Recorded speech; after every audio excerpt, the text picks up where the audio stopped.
quick note, I'm actually coming from the Quality Matters conference, so there's a little bit of an informal setting here to make sure we can make this happen. But so my apologies if people end up wandering by in the background. We'll call that real life learning experience.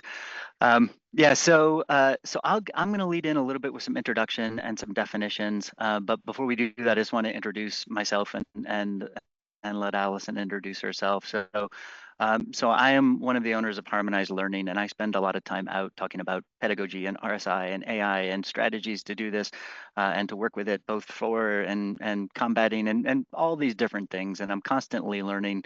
And then I bump into people who are doing even cooler things than I imagined. And that's how I ended up talking with Allison. So we'll get into a little bit of the weeds here, but Allison, if you'd like to introduce yourself in whatever way you see fit, and then we'll take it into a bit of what we're going to talk about today from there. Fair, thank you. It's nice to be here with everybody. I'll just make this brief. I guess the best way to describe is I'm a recovering middle school science teacher that made the leap several years ago to the nonprofit and then into higher ed. And that's kind of where I'm camped out right now is University of Silicon Valley. I am one of the deans and a faculty development primarily. And so a lot of what I do is really support our faculty in sort of upping their game. We have like the best of the best in terms of adjuncts, yet, as you all know, like a lot of adjuncts don't have that teaching background. Julie, I love your comment about should be awarded sainthood. I agree. I've done coaching as well since I left the classroom. And I think anybody in the classroom right now has some sort of award for sainthood. So I'm really excited to chat with everybody today. So. Yeah, and so let me lead into what struck me about how Allison approaches the world that I think is interesting. So I'm going to start with a definition of RSI because it's going to cement you firmly into the mud of bureaucracy and checklists and all of the things that none of us like. And then I want to talk about how Allison approaches this in an entirely different way. So RSI stands for Regular and Substantive Interaction. It's a federal guideline that basically says, hey, instructors have to be present in the classroom, in the online classroom. And if not, we can't really call that online learning. And so it's pretty straightforward, right? Nothing rocket science there, but anytime you say federal guidelines, people get a little twitchy. So the specifics of it are that, you have to be in the classroom on a regular basis. You have to be substantively interacting with your students on a regular basis. And they actually take time to define what that means. That's like direct instruction. It can be giving feedback on homework. It can be facilitating a discussion. It can just be as simple as answering questions about your course and content. But it's this whole idea that like on a normal basis, you need to be in the class. But you also need to be, monitoring the class to see like which of your students need your help. So I almost define it as like, yeah, that's teaching. So I'm glad we have federal guidelines on it, but because we have federal guidelines, can we use that to sort of more systematically approach what we're doing? There's a lot of groans in the audience when we generally talk about this because it's another federal guideline, right? Like something that we don't really want to necessarily focus on. But the way Allison approaches this ties in with something I heard at the keynote here in QM, which is this idea of like, there is a motivation for what you do. Teachers teach for specific reasons, like they love to teach, they want to teach. Why did you get into teaching? And they're always striving to get better. At least most teachers are always striving to get better. I won't say all. And at the keynote, they were reframing, some of these AI discussions as well in terms of like, how do you make it a motivating factor? And how do you make it something where like, yeah, the QM rubric, if you're familiar with that, could turn into a drudgery checklist, but it's really about, having more fun teaching. Because if you're teaching with good structure, your students are more engaged, and therefore they want to be there. And it's much nicer to have a group of students that wants to be there than those that don't want to be there. And so RSI is really about motivating the students, I think, and we'll dive into how Allison approached this in a moment. But I just want you to keep that in mind. Like when you're approaching a problem, this was I think a very succinct point. It was Dr. Christy Ford, who is the Chief Learning Officer from D2L. She was running the keynote, and she said, if you can figure out what the pain point or the motivating factor is for the people who you're trying to get to do something, then understand it through the lens of what they're doing, reframe it through the lens of what they're doing, and you can have a lot more success. So the way we're going to reframe RSI today is that we all are under this threat of AI completing assignments, AI writing the essays for the students, AI cheating, AI misuse, whatever you want to call it. But you can get into the role of policeman and try to dive into that. But what Allison is doing is kind of a two-pronged approach of like motivate the students by having really strong instructor presence, motivate the students by having like really strong peer interaction and peer connectivity. And then because you're motivating the students, they're less likely to want to cheat. Because it's a little harder for them to cheat, but also because there's more value in what they're doing. I don't know, Allison, I made all of that up on the fly. Does that sound like a fair representation of summary? I like the made up on the fly, and I leap tall buildings in single bounds and all that sort of stuff as well. So yeah, that's all good. Perfect. Okay, great. So since she's going to put on a cape and she's going to leap through buildings in a single bound, so let me give you a little outline of what we're going to do today. So Allison is going to walk through some of their process of how do they approach RSI, how do they monitor for RSI, but then how does she pivot and turn that into a motivational thing with her instructors and sort of what that looks like. That's a very, very rough outline of what we're going to go through, but we're going to spend a lot of time on that. The reason that I met Allison is that she is using Harmonize.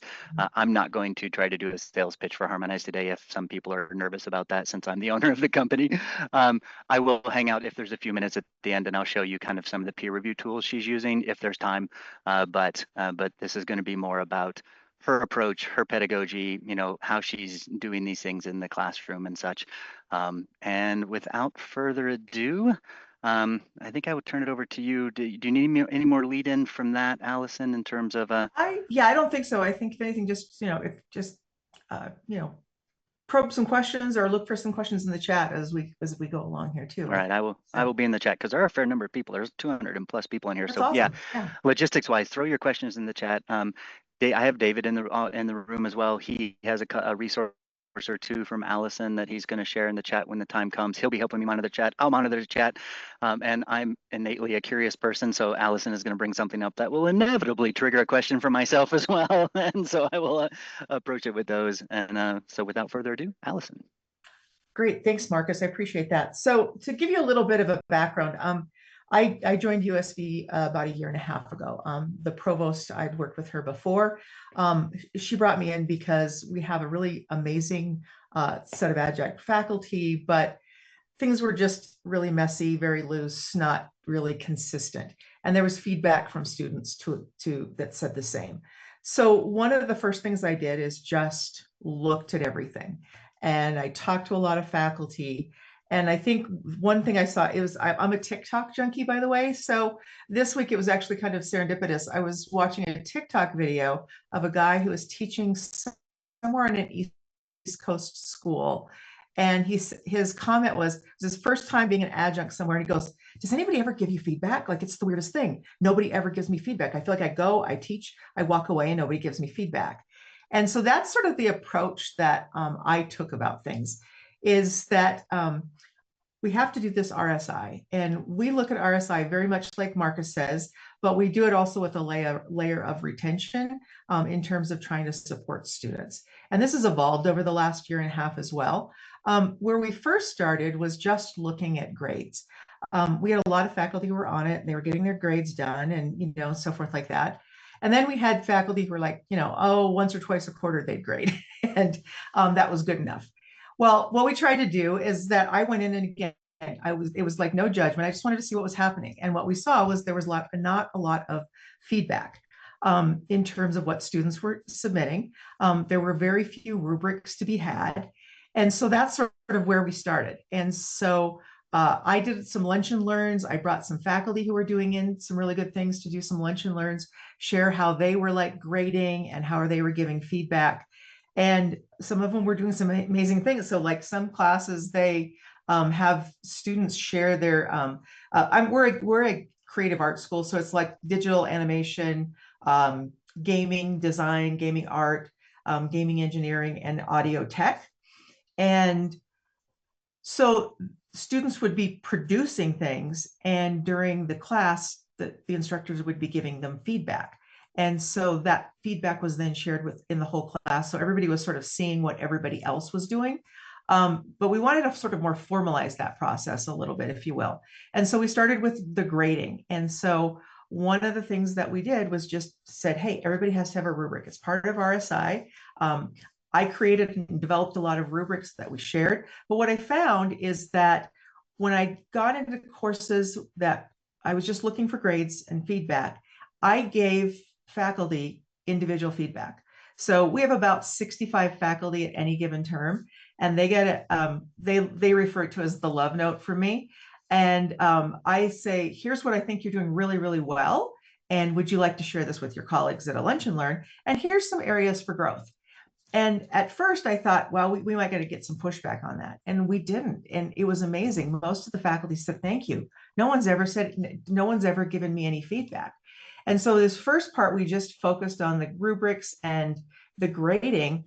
And within 2 terms, almost every faculty were using rubrics regularly, and their feedback started to improve. So that was like the first part. And then, Before you go on from that, yeah. people are so nervous about critiquing colleagues, critiquing online adjuncts and such.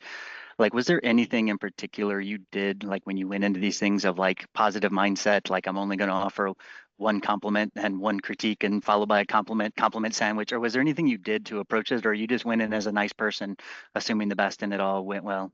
Yeah, I think so. I have a mentoring background too, and I mentored I worked with an organization, we did mentoring. So a lot of it was just sort of using the language of mentoring as well. But I always went in with the positive presupposition that they were doing really great things. And here's some ideas on how to elevate what you're already doing. And I think I can give you one example. We have an audio tech instructor who is amazing. He actually works at one of the big gaming companies, and he's the guy that make sure that, like, when you're playing video games, all of the background sounds and music and soundscapes, he does that for a big, large gaming company. And when we talked and looked at what he was doing, his questions that he was asking students were pretty low level. And he was like getting very frustrated. And I said, well, Colin, just copy and paste your questions and go put them in AI right now. And he did. And I said, so why would they do anything in your class? But use AI, because you're not, to mix it up. And I focused more on his frustration about what students were turning in and how we could flip the script. And since then, he has changed things, and he's using a lot more where students have to demonstrate what they're doing. They do a little peer interaction, and the engagement with his class is like ramped up considerably. Again, he was doing some really good things. It was just helping him reframe how he was doing things. So once we got past sort of the grading thing, then we started to expand it more with the full RSI set. So I look for grading, I look for feedback. We look for, are they doing weekly announcements, and just, making sure students know what's happening, what's going on, and so forth. How are they engaging with the discussions? And or are they just, what are they doing with video? Are they posting it or having students engage around that video? And keep in mind, we have both we have a campus presence, we have a very large online presence. Some are high flex, some are online synchronous, and some are asynchronous. So I shared that with all of the faculty. And the first term I did it really well was probably spring of last year. And I went through every single class that we have. It took me almost about a month to do. And I looked under the hood everywhere. And this time, I sent out messages to all of the faculty. They were much more detailed, much more in depth than they were the first time.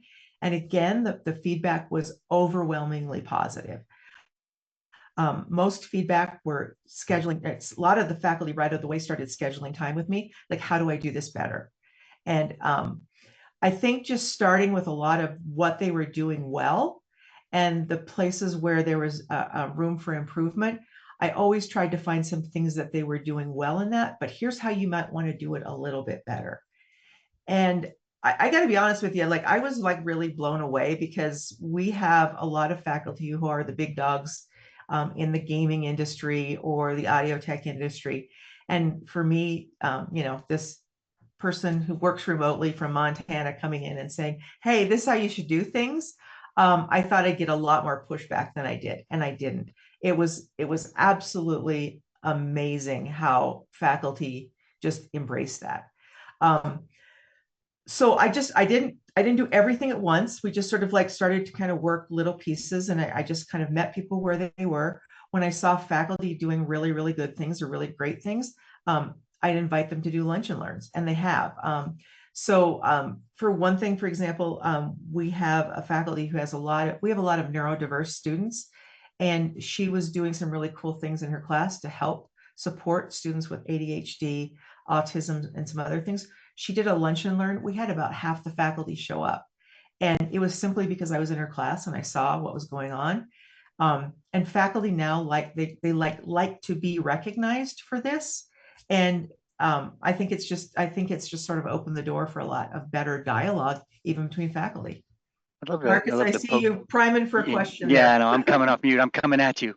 So one thing I hear a lot from our customers is that like I can't get faculty to attend these types of training. So I'm assuming you must have a culture of improvement or a culture of wanting professional development. Is that intentional in any way? Are there steps you do to do that, or is it something you inherited because you're only been there a year and a half? Like how do you cultivate that sense of like getting better at this and such?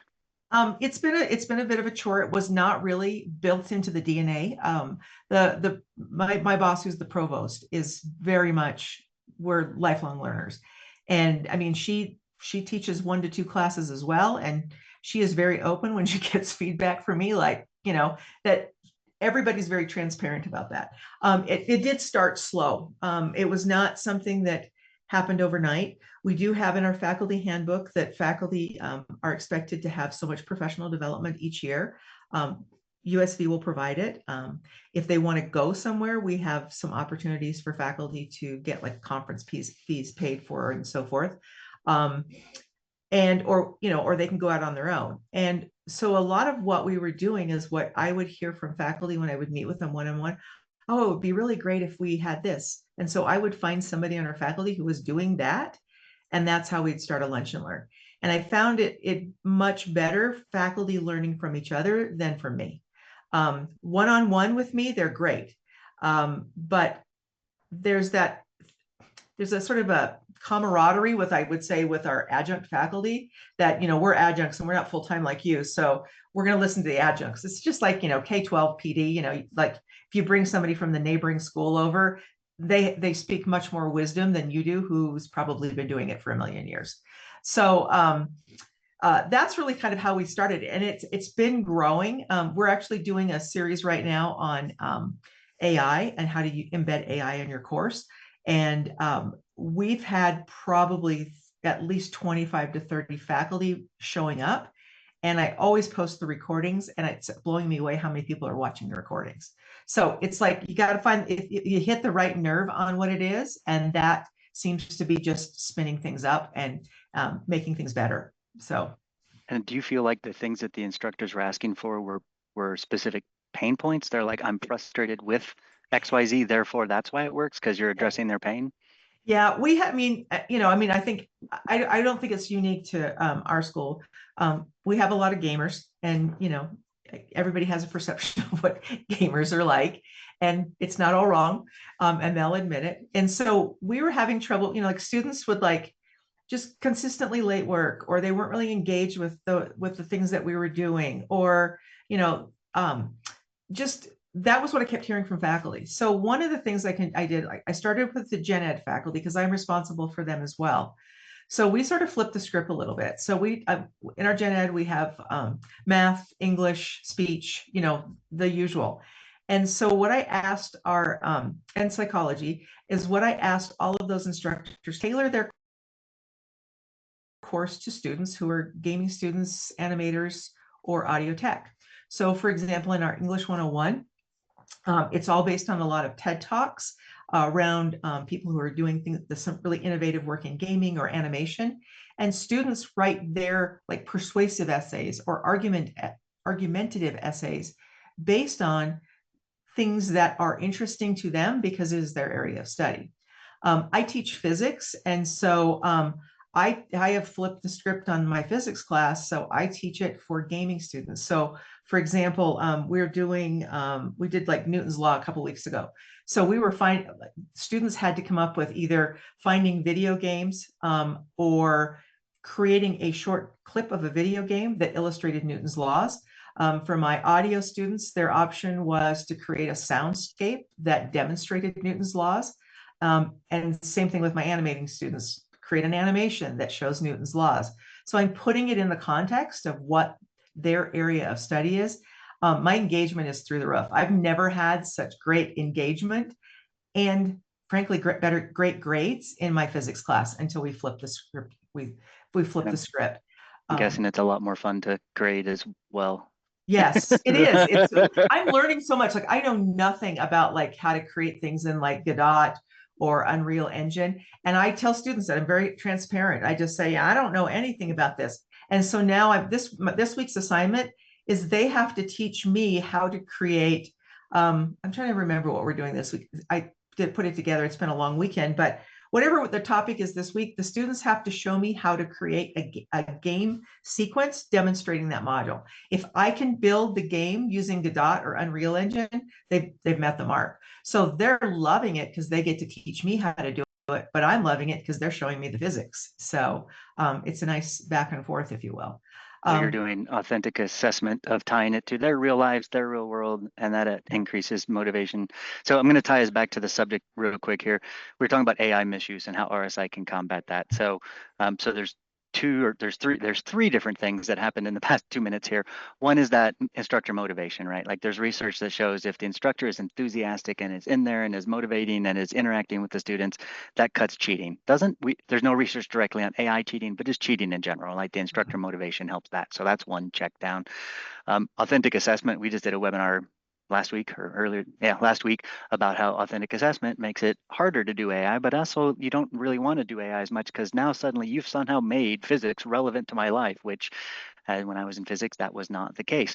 And so now we've made it relevant to their life, so they're more hesitant to use AI, but also harder to use AI. And then the third thing Allison is doing here, she's using multimedia to represent this. And this is where Harmonize comes into play. She's using our platform to help share the media back and forth with students. But the fact that AI can generate text is well known and is super hard to combat. But as soon as you've asked them to build a video game, maybe they used AI to assist that, but that doesn't matter as long as they're able to demonstrate the physics principles that she's asking about. So it's like AI maybe assisted that. Well, I don't know if it matters or not, Allison, so maybe chime in on that one, but AI assisted that. And so now we've got like these multiple prongs of like how AI is just not really there, but it's all done through like good learning pedagogy. Absolutely. Yeah.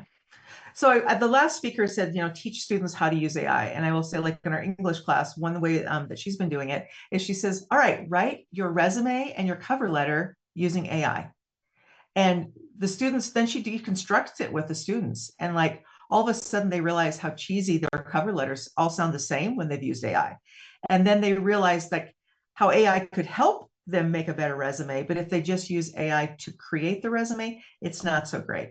Our speech instructors right now, and yes, we do use Harmonize. He was actually using the studio and just like the video tool in Canvas. We use Canvas as our learning management.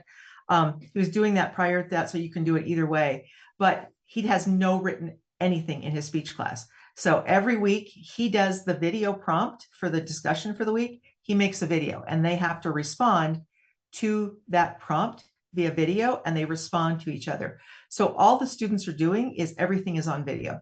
So there is no written documentation.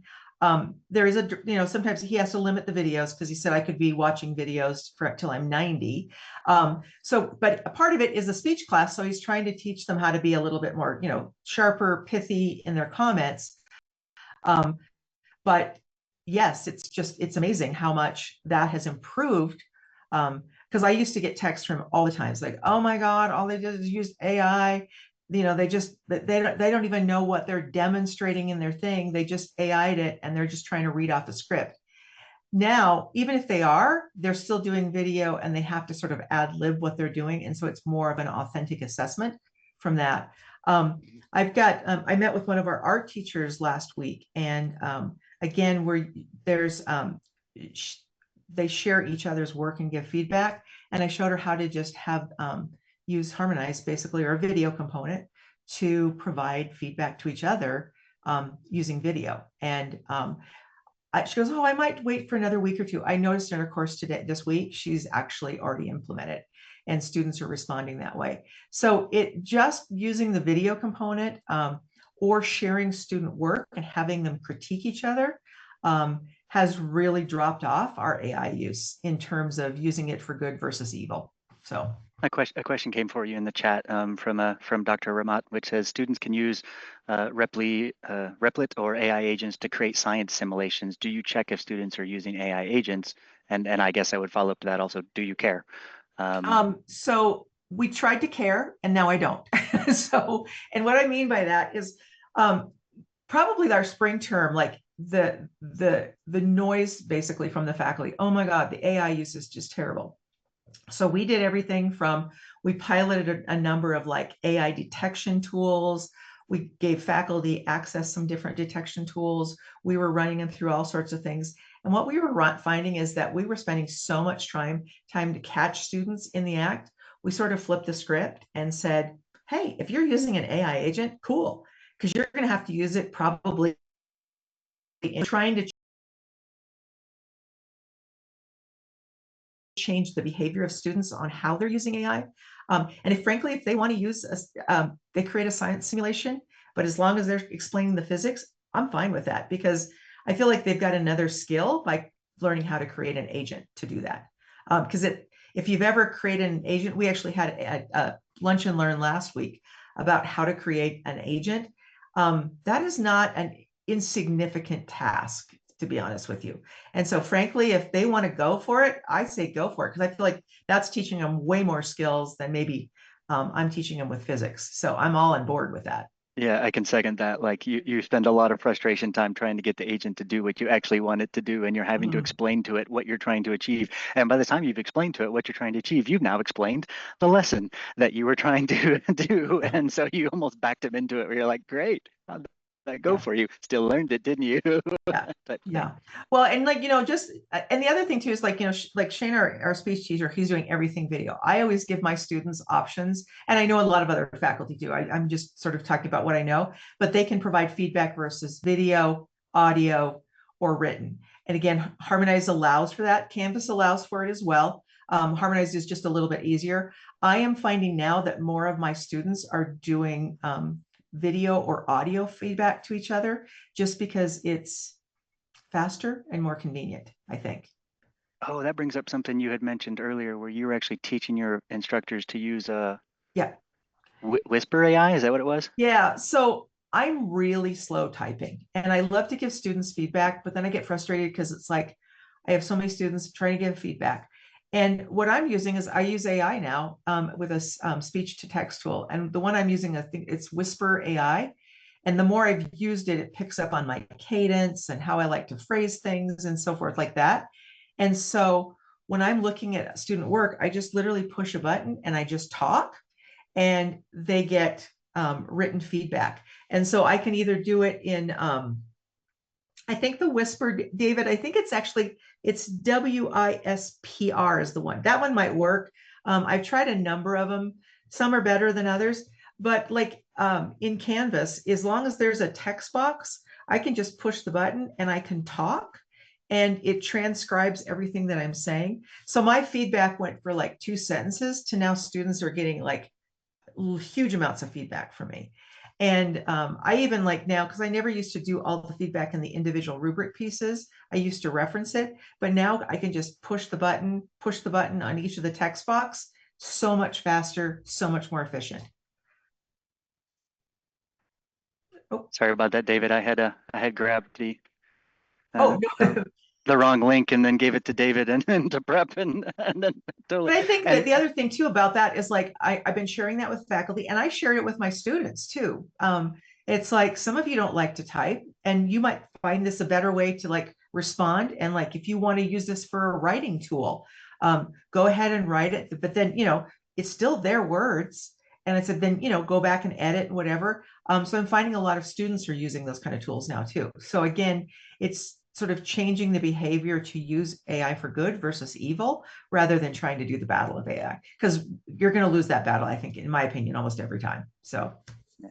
And so with your, so then let's talk about peer review for a little bit more before we roll into, because you had a whole bunch of reporting tools as well that you were using to help you yeah, kind of yeah, monitor the RSI. But from a peer review perspective, that's increasing motivation because you've got the peer-to-peer student thing going on. But can you give us a summary of like, is peer review is a new thing you're introducing and or newish and or just standardizing it, or give me a little feel for why peer review now and why standardizing it in the way you're doing it. And yeah, absolutely. So Farah, I hope I said your name correctly. Canvas does have a speech to text, and they also have a video that you can do video feedback in Canvas. I don't know if you've used it, but it is slow as molasses. The video one for in particular in Canvas. I mean, I can do video feedback or audio feedback, and it takes so long to render. I can go make breakfast, a cup of coffee, and come back and finally it posts. So that's a frustration for me. That I want a time saver. So that's why I've looked at other tools to do that. So pivoting a little bit to Marcus's question about around peer review, because we're a creative arts school, so many of our faculty are always like bring up student work in class and say, all right, look what Marcus did here in terms of this rigging for this particular scene, or look at what Vanessa did over here in terms of this. So the faculty are doing that in their courses, but we've really been pushing on faculty to have students review each other's, because what I found, and it wasn't just me, but I saw this a lot in my class, is that students wanted to see what others were doing.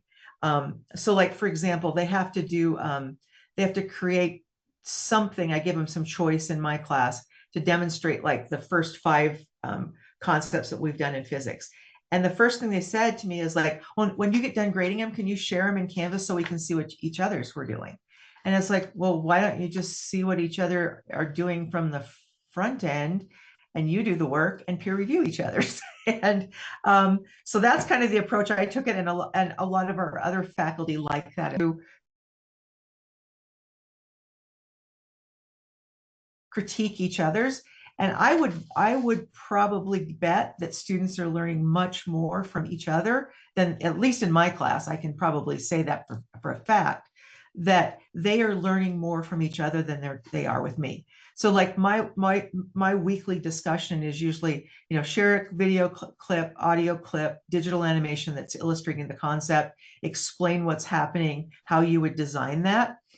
And I have seen students go back and forth with each other. And like, I don't even put in there, like, you have to respond to 2 others anymore. They do, because they're giving, hey, have you tried Unreal Engine and done this? Or have you tried to mix this up in Blender first and do this? So they're giving suggestions to each other in a way that I could never, ever, ever do. And that has sort of like percolated over. And like on Friday, I mentioned the art teacher. I've wanted to have her do peer review for so long, because her students do such amazing things, but they never get to see each other's. And so I met with her. She said, okay, I'll meet with you 15 minutes on Friday. An hour and 45 minutes later, our meeting ended. She's already using it this week, and I've already got a message about how she really, really likes this already, because students are seeing each other's and they're learning from that as well. And so that's kind of really why we've pushed the peer review, because frankly, students are learning way more from each other, I think, than they have before. I have a few questions coming in Yeah. chat for you that I want to be able to get back to. First off, there was a comment earlier that I think is important to highlight, which is, when she's talking about having students use Whisper AI for feedback, it's an option among many, because someone pointed out that like, text to speech can be problematic for people with a stutter, or like this person has MS, my wife has MS, like some, having things that are like verbally hard to do. You don't even ask them to always do video. You can do video, you can do audio, you can do it, offer options. Student choice is amazing. So Mhm. from a equity perspective, keep that in mind. Just don't Yeah, force them into one yeah, particular yeah, thing. yeah, Um, absolutely.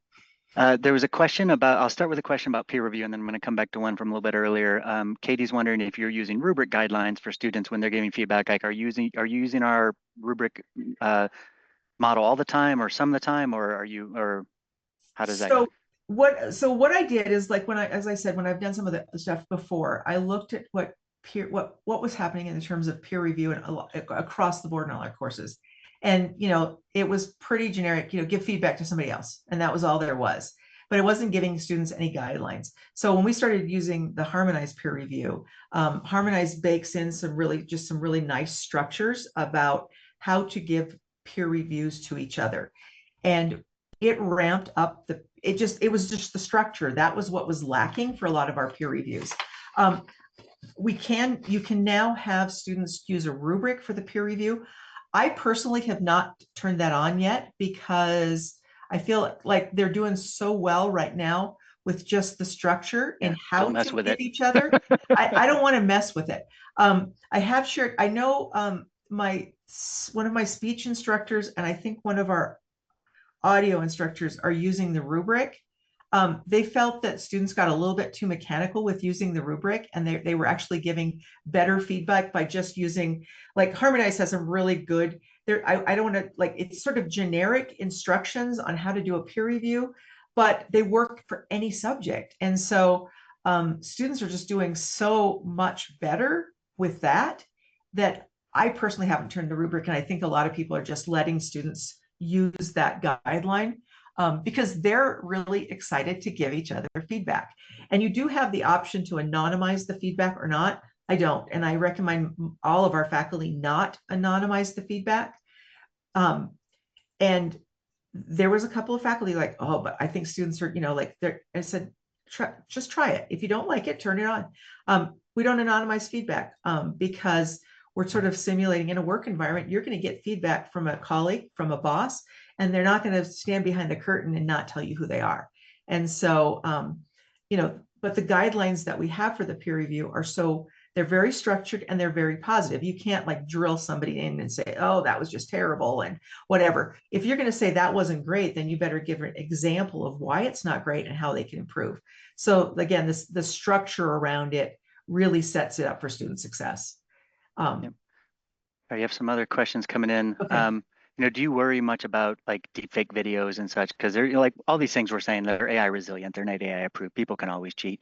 Yeah. But do you worry much about videos? Because there's like 11 Labs, Hey Gen does this, deepfake maker Yeah. IO was just put in the chat.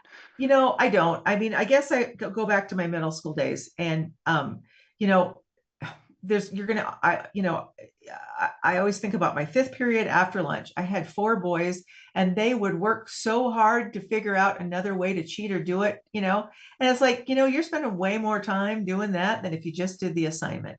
And in my in my take, there's a handful of students that are going to do it. So I'm not going to make a bunch of rules and worry about those one or two or three students in my class that are doing that. At some point, it's going to catch up with them. And, again, I feel like if they're learning how to do all that, they're learning some other skills doing that anyway. And I feel like sometimes we get into a bit of a cycle that we have to have all these rules because for these kids that are going to do that. And the reality is there's not that many of them that are really, I mean, honestly, if they want to go to all that trouble, good luck. It's kind of like the students with creating an agent. Go for it, because you're going to be way smarter on how to make an agent than I am. And, that's, like I said, I feel like it just comes back to bite them at some point anyway. And making a rule for, a 5% of your student population doesn't do anybody any good, in my opinion. Cool. Another question came in wondering if you have additional proctored assessments assessing the course content, like do you do proctored exam? Do you do other types of assessments, et cetera? No, I don't in my class because my class is really just sort of, again, it's a gen ed, and how I've kind of changed it for that. Most of everything we do, we do have, like, people have quizzes and stuff, but pretty much all of our student submissions every week is application of the content. So in our computer science classes, they're creating code to do something. In our gaming or our animation or game arts, they're creating rigging. So they have to know how to use the software to create the character or whatever. So there, across our board, we just don't have a lot of exams happening that we need anything like that. So we don't. Nice.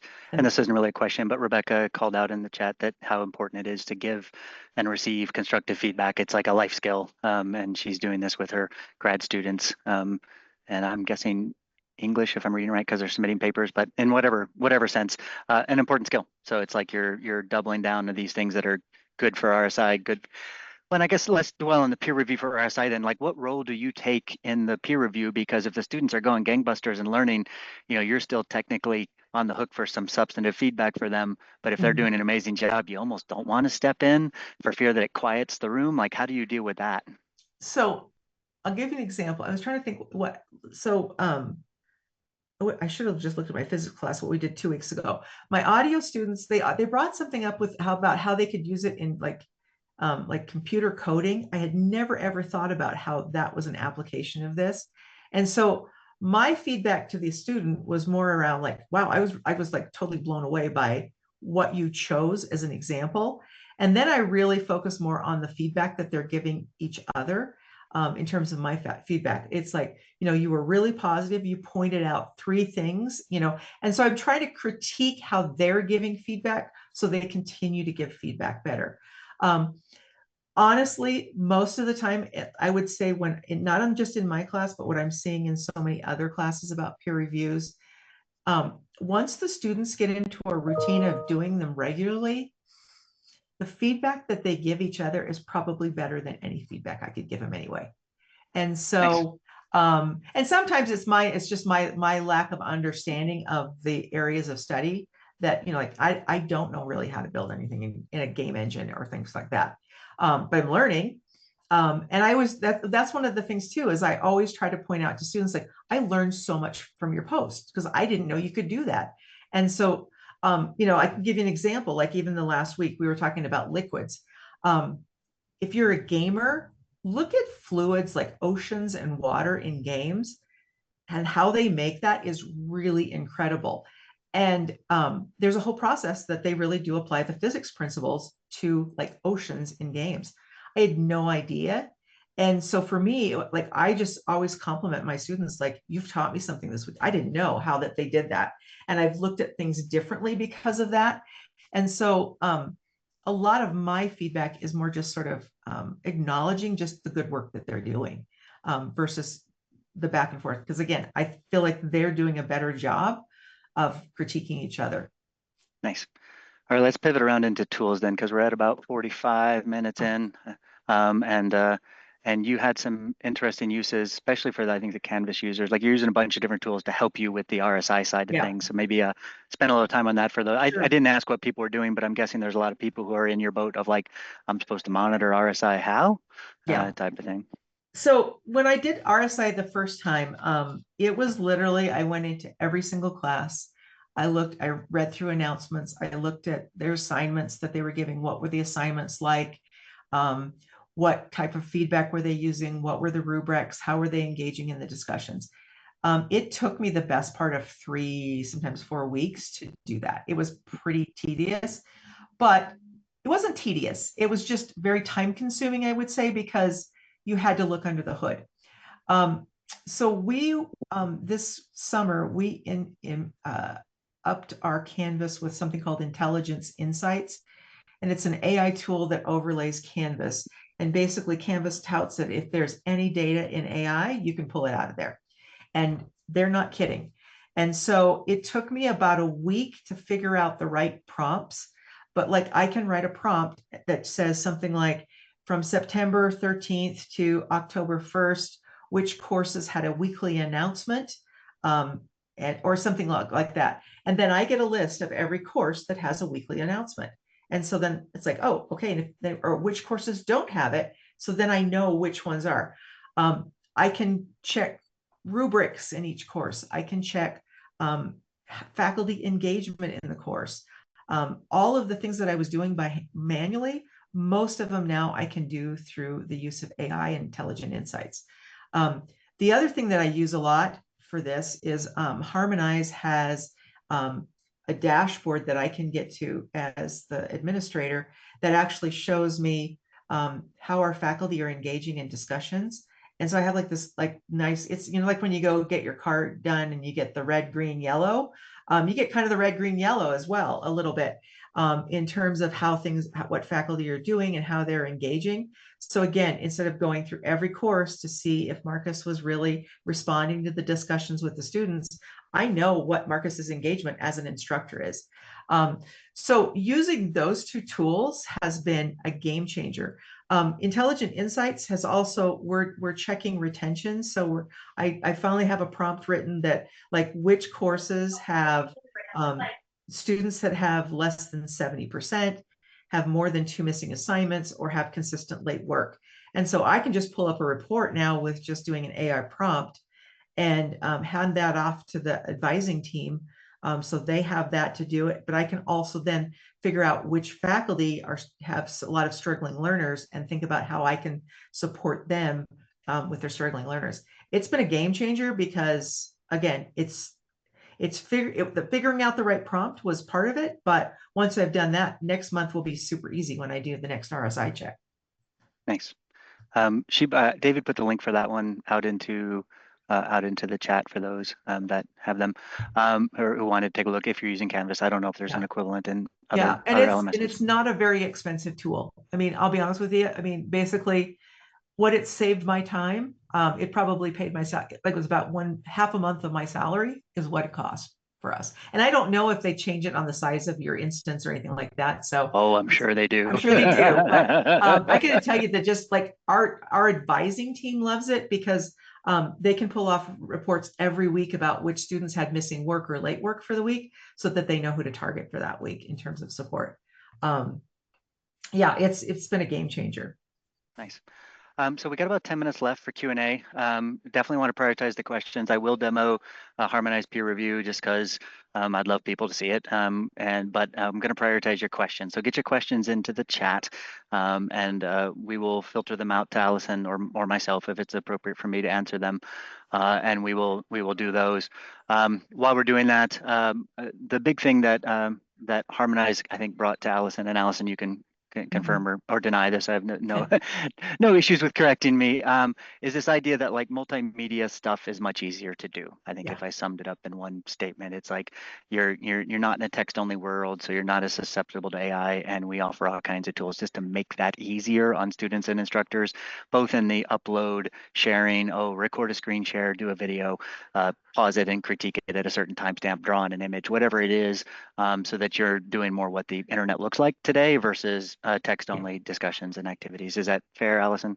Yeah, you know, I think the one thing you said there, Marcus, too, is like just drawing on stuff so you can annotate. So I have one of my other classes, students submit like they're submitting images because we're doing some design thinking things. And so they're doing brainstorm boards and things like that. Using Harmonize, I can literally annotate on their boards or whatever they're turning in, and I can like write on it.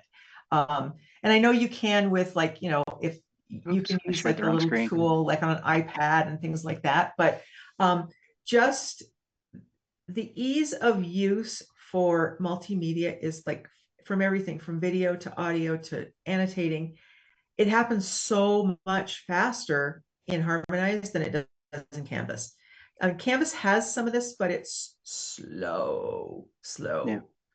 And so this is a peer review I opened up, and please get your questions in because I would rather prioritize questions than show you peer review tools. I see one new one came in. So, should AI be used to critique grade papers? I can kind of answer that one. So we're actually piloting. So Canvas is rolling out a lot of AI tools right now. I just noticed in my Canvas instance, they now have a little chat bot we're testing out this week.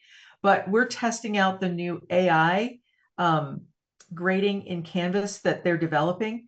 Honestly, what we were finding, and it's not just me, and that there's like 200 people across the country that's testing this AI tool. If students do really, really good work, they're fine. But students who are doing less than an A quality work, the AI feedback is not on the mark yet. And there were a couple of people in this AI test grading group that have tested out some other tools as well and have found sort of the similar thing.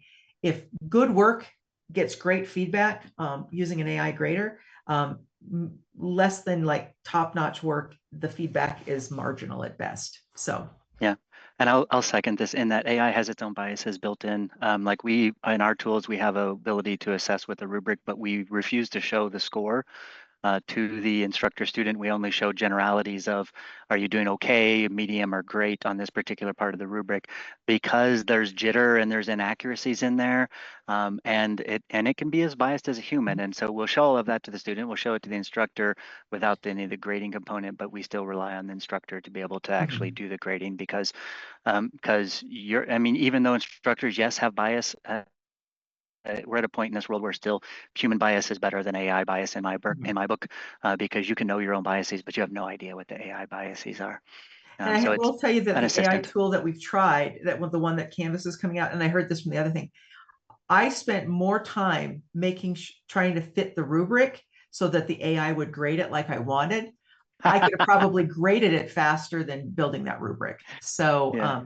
that was definitely, you know, I think the other thing in terms of, Teresa, your question about can or should AI, there was a lawsuit actually, and I can't remember what university it was, that they were using AI grading, and students sued because like we're paying to get feedback from a faculty, and I don't want AI feedback. And so we kind of had a little bit of that, like we were curious about it, but it's not, I don't think it's fully baked yet. Yeah. And someone brought up another accessibility point, which I think is super key. So we've been talking all about doing multimedia, doing screen share, doing all these things. Make sure you're keeping it accessible. Like we're actually adding, so for those that aren't aware, there's a new Title II requirement coming down for public institutions that you have to have what's called an audio description on all videos.